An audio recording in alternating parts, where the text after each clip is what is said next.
The courtroom was cold. Not just from the air conditioning, but from the stares, the silence, and the weight of judgment pressing down like a lead blanket. Alyssa Monroe sat there in her neatly pressed blouse, her hands folded tightly in her lap, trying not to shake. She wasn't just another woman on trial, she was a black woman in a city that made no secret of how it viewed people like her. The prosecutor's voice echoed with calm arrogance as he flipped through his file. "The defendant," he said without once looking at Alyssa, "was found with 3 ounces of marijuana in her vehicle alongside $800 in cash and a digital scale. Ladies and gentlemen of the jury, the math is easy, she's a drug dealer." Alyssa wanted to scream. She wanted to stand up and tell the court everything. The truth, the full story, but her public defender, a jittery white man named Cole, had told her to let the process work. She wanted to ask him what process he was talking about, because so far the only thing this system had done was ignore her side, distort the facts, and treat her like a criminal from the second she was pulled over. That traffic stop still haunted her. It was supposed to be a routine pullover, she'd forgotten to signal a turn. The officer hadn't even asked for her license before demanding she step out of the car. He didn't explain anything, just pointed at her door, hand already resting on his holster. It didn't matter that she was a single mom heading home after a late shift at the hospital. It didn't matter that she had never been in trouble with the law before. All that mattered was that she looked like someone they could pin something on. "I'm not a dealer," she whispered to Cole, her eyes flickering toward the jury. A few of them looked bored. One of them, a middle-aged woman with short hair and glasses, rolled her eyes. Cole nodded quickly, as if to hush her. "Let's just see what the judge says." The judge, Honorable Marcus Bell, was a man with a sharp jawline, gray at the temples, and a reputation for being tough on crime. Alyssa had seen his face before on the local news. He was the kind of man who prided himself on cleaning up the streets. But she wasn't the streets. She was a mother, a nurse's assistant, a daughter who called her mama every Sunday. She wasn't some villain in a crime movie. But in this courtroom, truth didn't matter, only perception did. And the perception was that she didn't belong here unless she was in handcuffs. Her voice cracked when she finally took the stand. "My name is Alyssa Monroe," she said softly. "I work full-time at St. Clair's Hospital. I'm a mother. That night, I was just driving home. I didn't even know that stuff was in my trunk. Did you or did you not own the vehicle?" The prosecutor cut in, his eyes gleaming. "I did. But I let my cousin borrow it earlier that day." "Oh, the classic cousin excuse," he said with a smug grin, turning toward the jury. A few members chuckled. Alyssa's heart dropped. "I'm telling the truth. No further questions," the prosecutor said, already turning away like she wasn't worth his time. Her defense didn't stand a chance. Cole barely cross-examined. He stuttered through his closing arguments like he'd never been in court before. He didn't mention her clean record, or how there were no fingerprints on the scale. He didn't talk about how her cousin had a long history with drugs and had been using her car regularly for weeks. He just stood there and mumbled about reasonable doubt.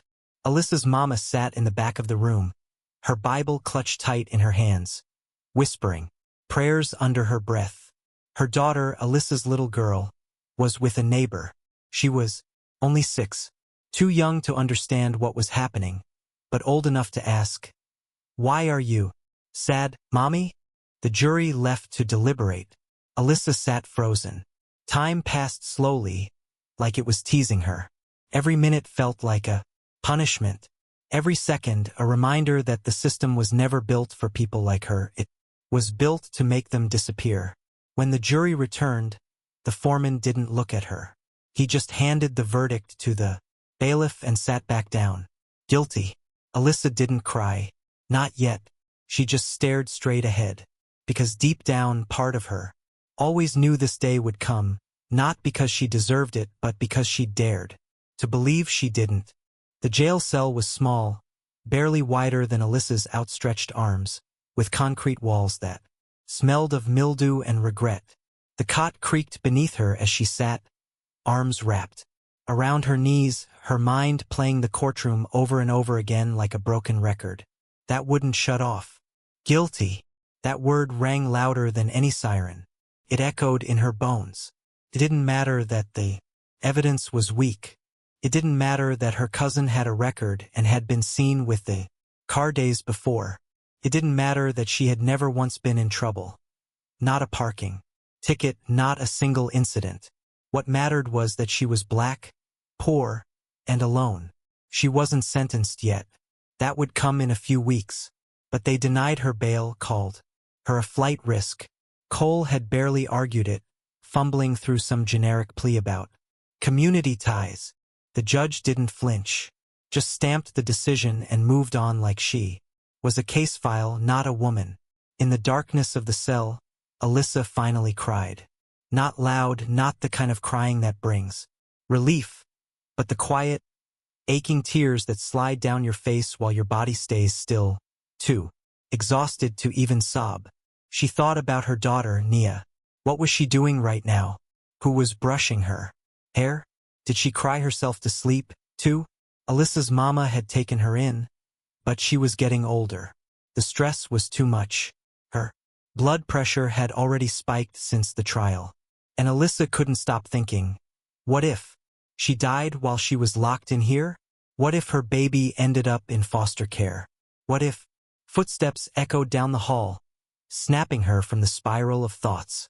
A guard stopped at her cell. A young Latina, maybe in her 20s, with tired eyes and a no-nonsense face. You got a visitor, she said, unlocking the door. 10 minutes. Alyssa was led into a bleak visiting room where thick glass separated her from the other side. She wasn't expecting anyone.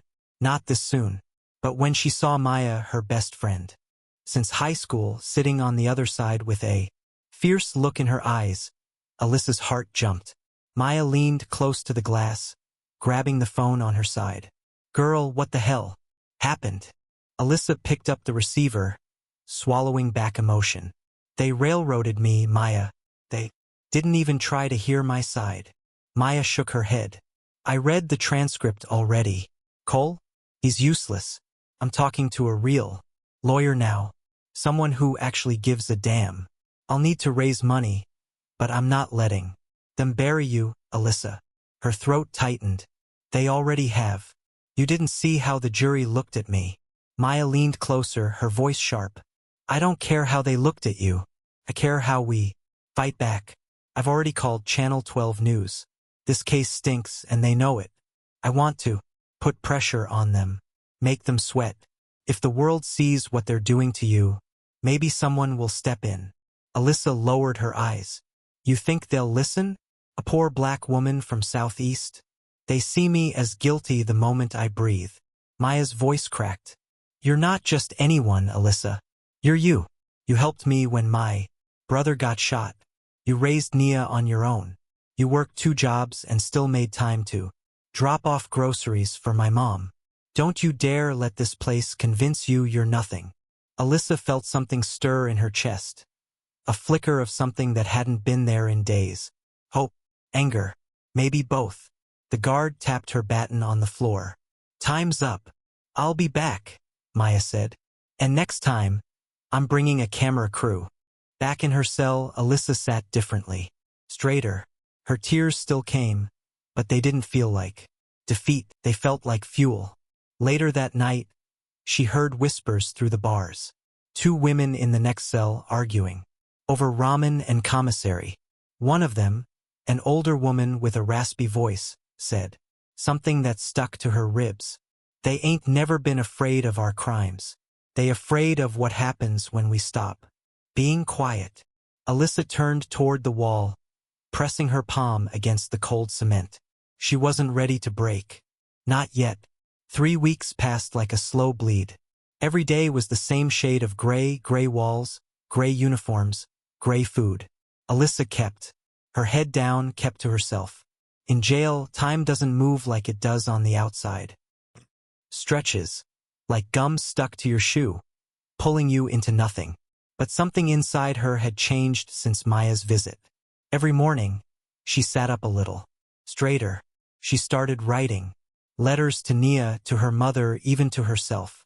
She wrote her truth on whatever scraps she could get: old napkins, the backs of food lists, margins of her court documents. She didn't know what it would do. She just needed her voice to exist somewhere, because the courtroom sure didn't want to hear it. Then one day the guard called her name again. Monroe, you got another visitor. Lawyer. Alyssa's stomach twisted. They led her to a private room this time, and there, in a crisp navy blue suit, sat a woman, with tight curls pulled into a bun, glasses perched low on her nose, and a fire in her eyes. Ms. Monroe, she said, standing. I'm Danica Rhodes, civil rights attorney. Maya reached out to my office. I've reviewed your case and… She raised an eyebrow. I can already tell. You got railroaded. Alyssa blinked. You really think you can help me? Danica nodded, folding her arms. They violated procedure during the search, ignored chain of custody with the evidence, and your so-called representation did nothing to challenge it. They gave you a public defender who looked like he barely passed the bar. Alyssa let out a tired laugh. That's about right. Danica leaned forward. I'm filing an appeal. I want a full review of the original traffic stop and the evidence handling. I also filed a formal complaint against Officer Derwin, the one who pulled you over. He's got 2 other stops under review for excessive force and unlawful searches. That wasn't in the court file, but I dug. It's time someone dug for you. For the first time since she was locked up, Alyssa felt something real and sharp, righteous rage. How long will it take? She asked. Danica didn't sugarcoat it. Weeks, maybe months, but I'm in it for the long haul. And so is Maya. She's rallying people, local groups, journalists. This case, it's starting to get attention. Alyssa shook her head slowly. I'm not used to people fighting for me. Danica gave her a look that almost made her tear up again. Maybe you should be. After the visit, things started changing. Not in big ways, but noticeable ones. A woman named Tanisha, in the cell next to her, slipped Alyssa a folded page from an old newspaper. Your name's in it, she said with a small smirk. Headline says, Local nurse faces prison in questionable drug case. Alyssa stared at it. Her photo was grainy, taken from social media, and her story was summarized in clipped, clinical language. But it was out there now. The silence was breaking. One of the younger guards, an older white guy named Grady, started acting different too, less smug. He even nodded at her once. That alone was enough to make other inmates whisper, You got people watching now. In the common area, Alyssa sat on the cold metal bench and wrote again. She didn't write just about herself anymore. She wrote about systemic rot, about how the courtroom was built like a stage where poor black folks were cast as villains whether or not they auditioned for the role. She wrote about silence, how it could kill louder than guns. She started giving her letters to Maya, who read them on social media, and to journalists, calling them voices from the cage. Soon people started responding, sharing, asking questions. One night, as she laid on her cot staring at the ceiling, another inmate whispered through the vents, A.O. Monroe, that letter you wrote?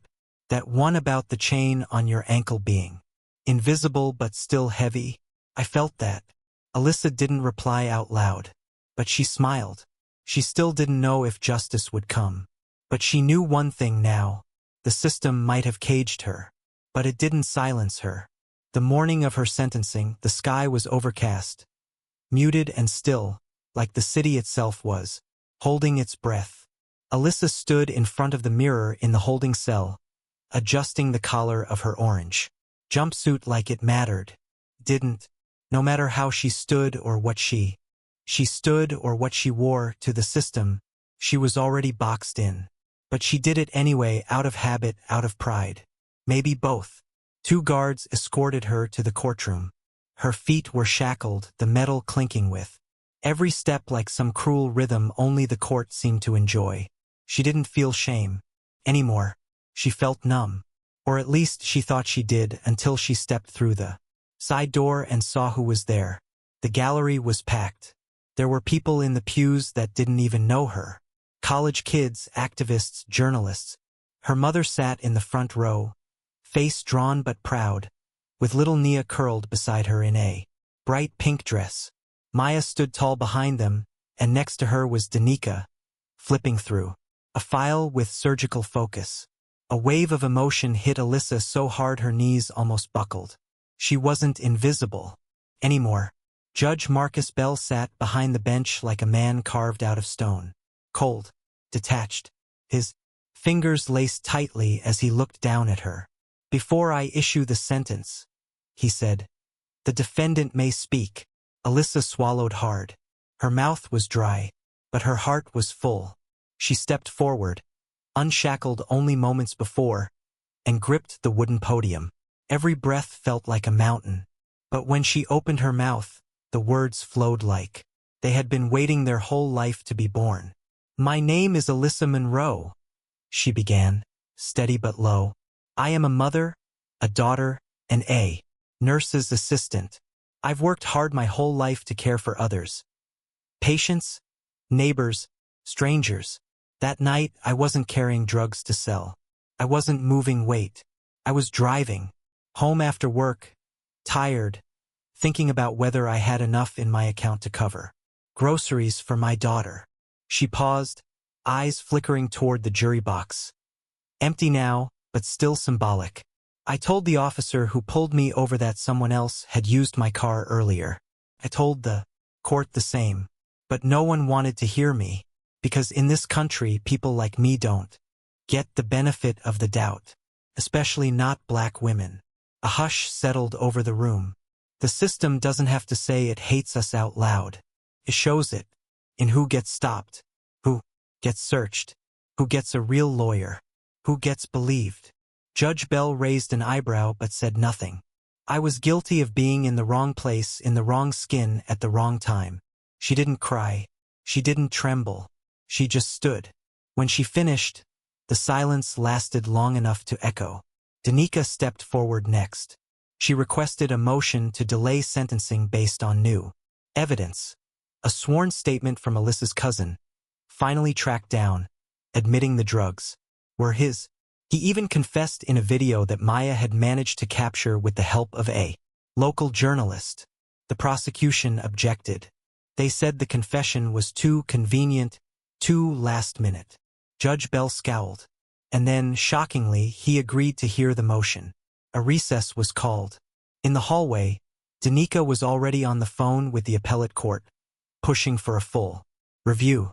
Maya grinned wide, hugging Alyssa's mom while Nia clung to her leg. "You see that?" Maya said. "We shook him. They didn't expect a fight."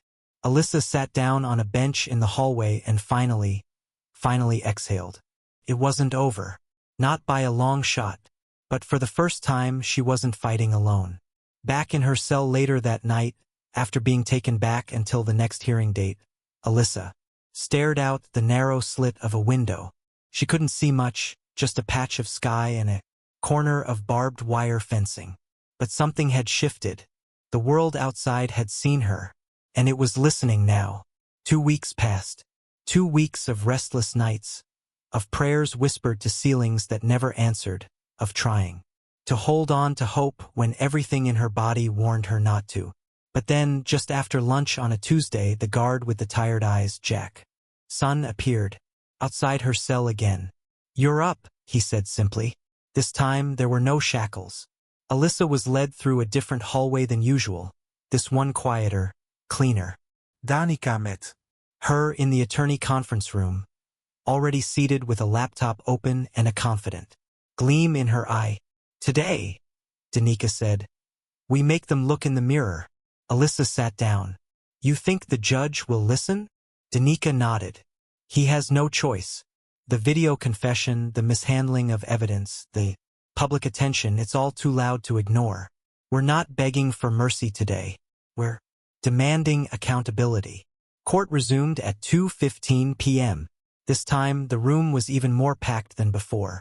People stood in the back, pressed against walls.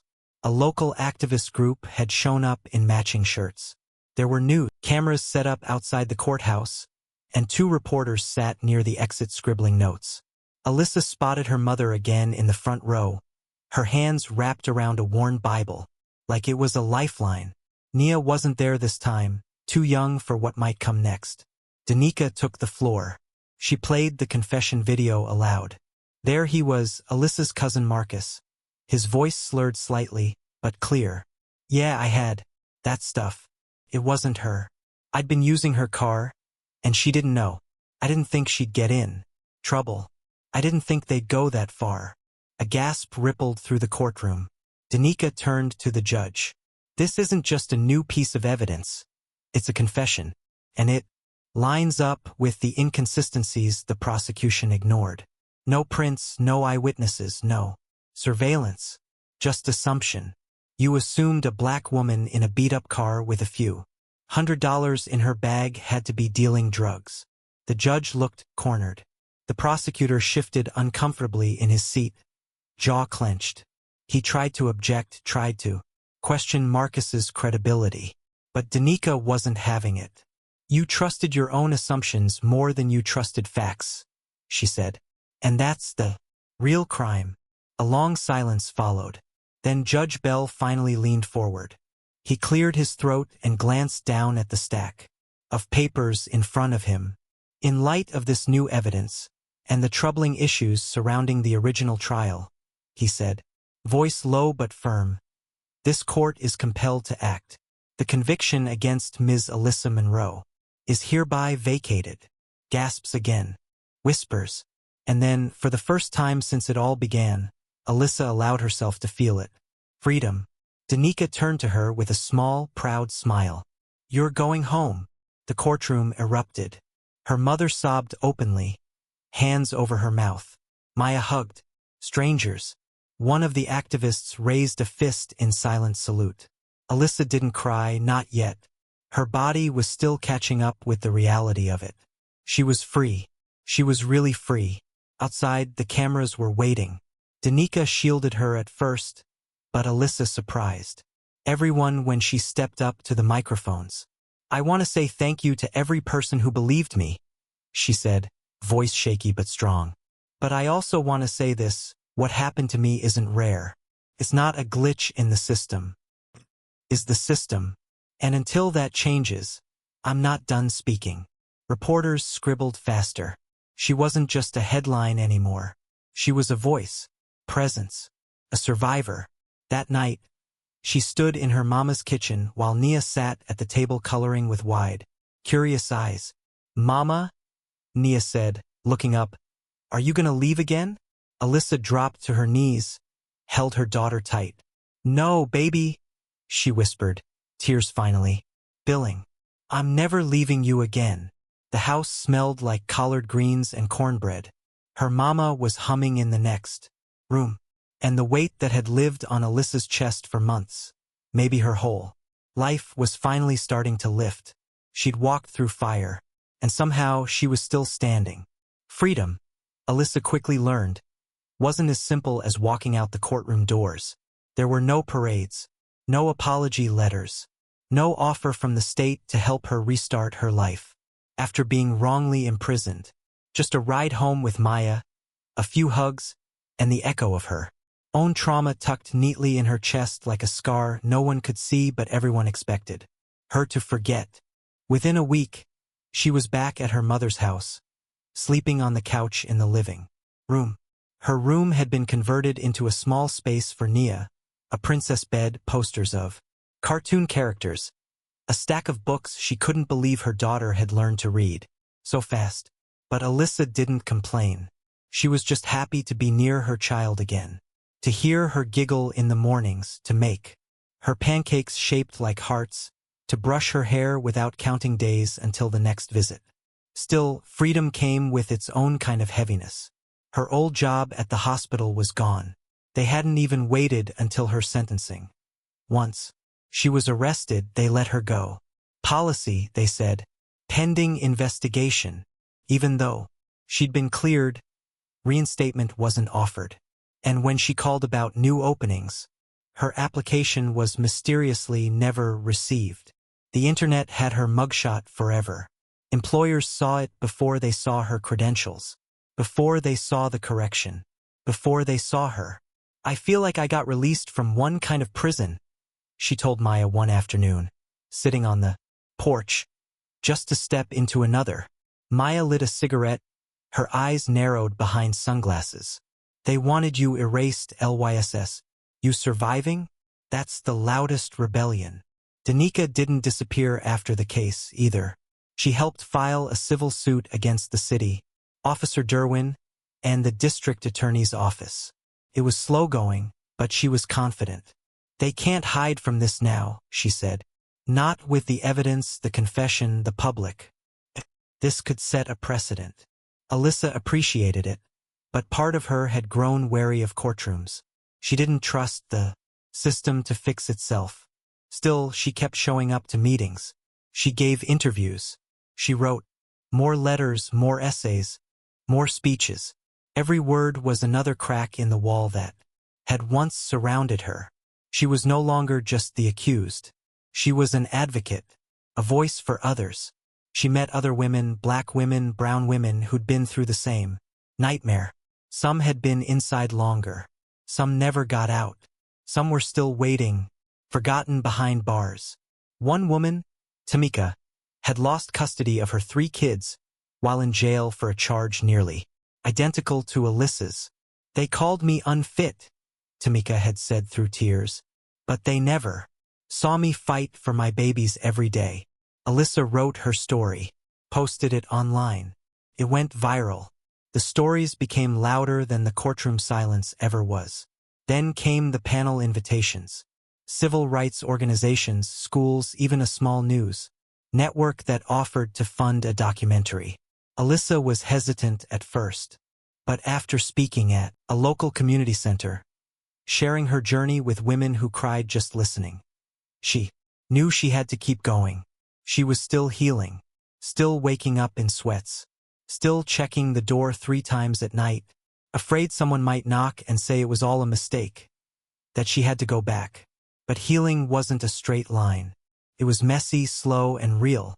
One afternoon, while walking Nia home from school, her daughter looked up and asked, "Mama, are you famous now?"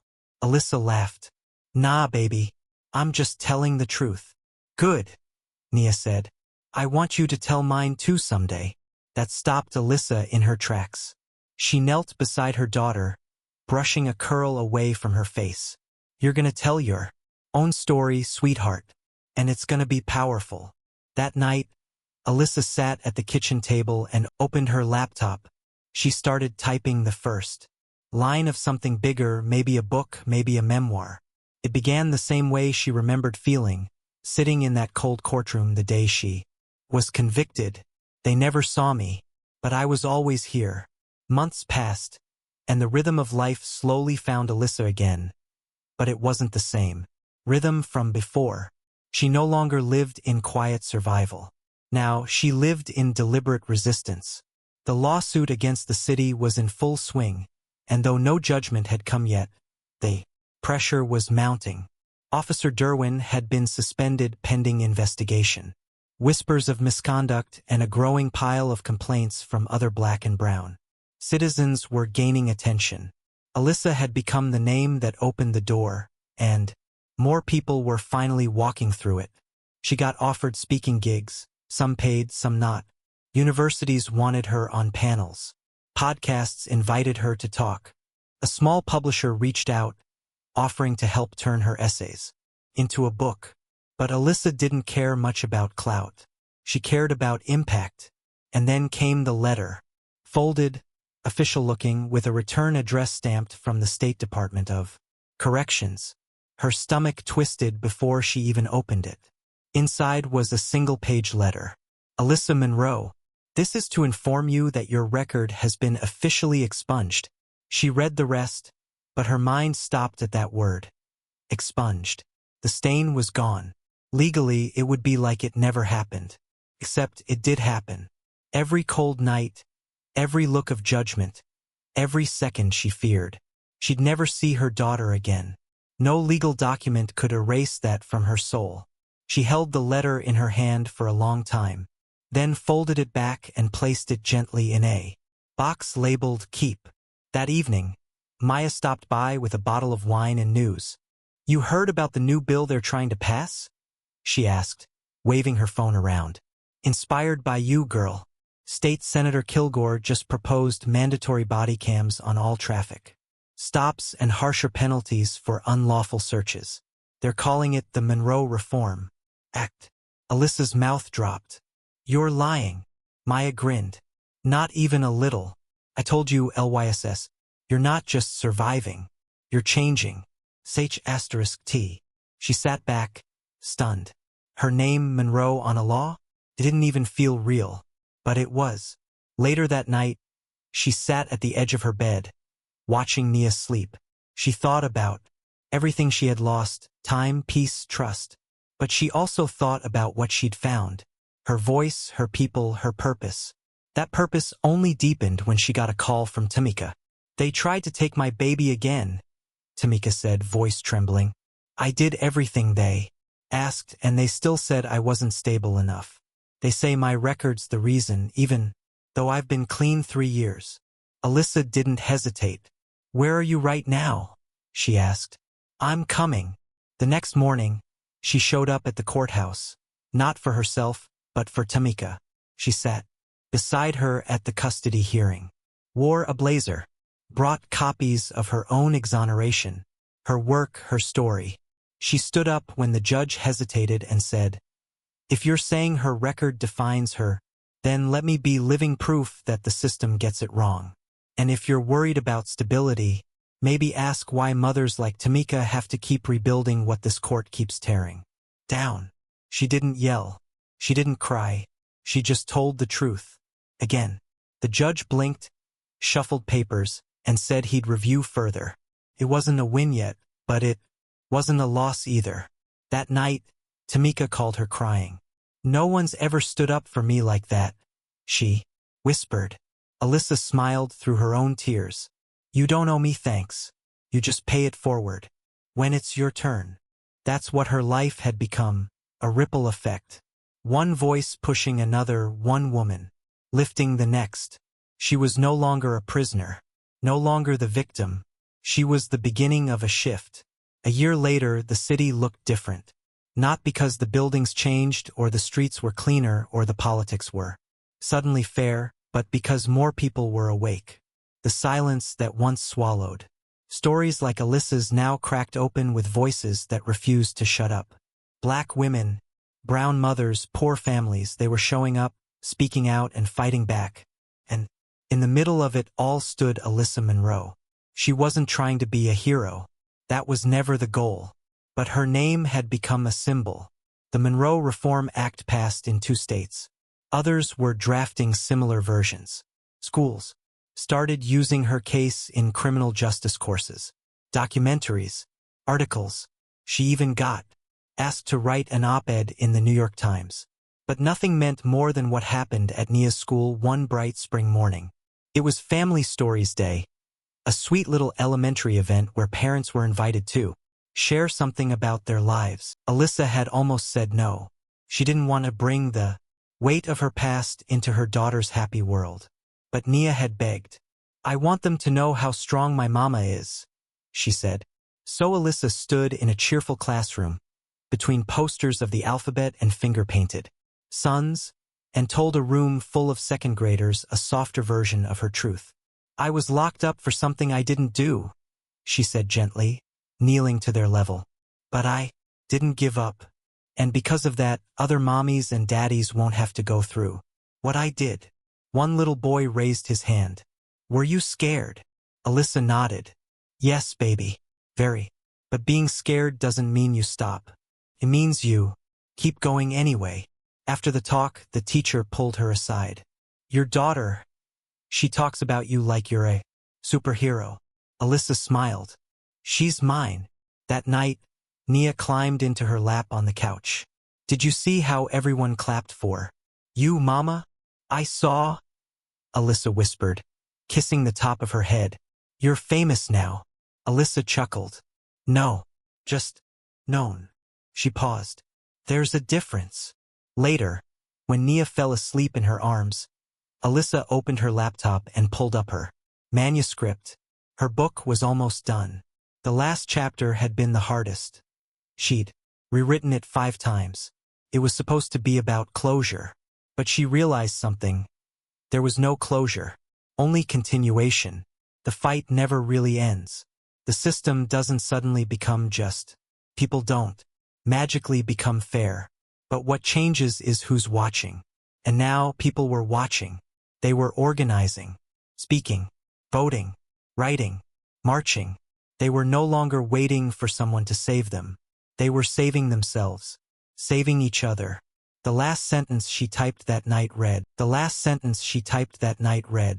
They built this system to break me, but I didn't break.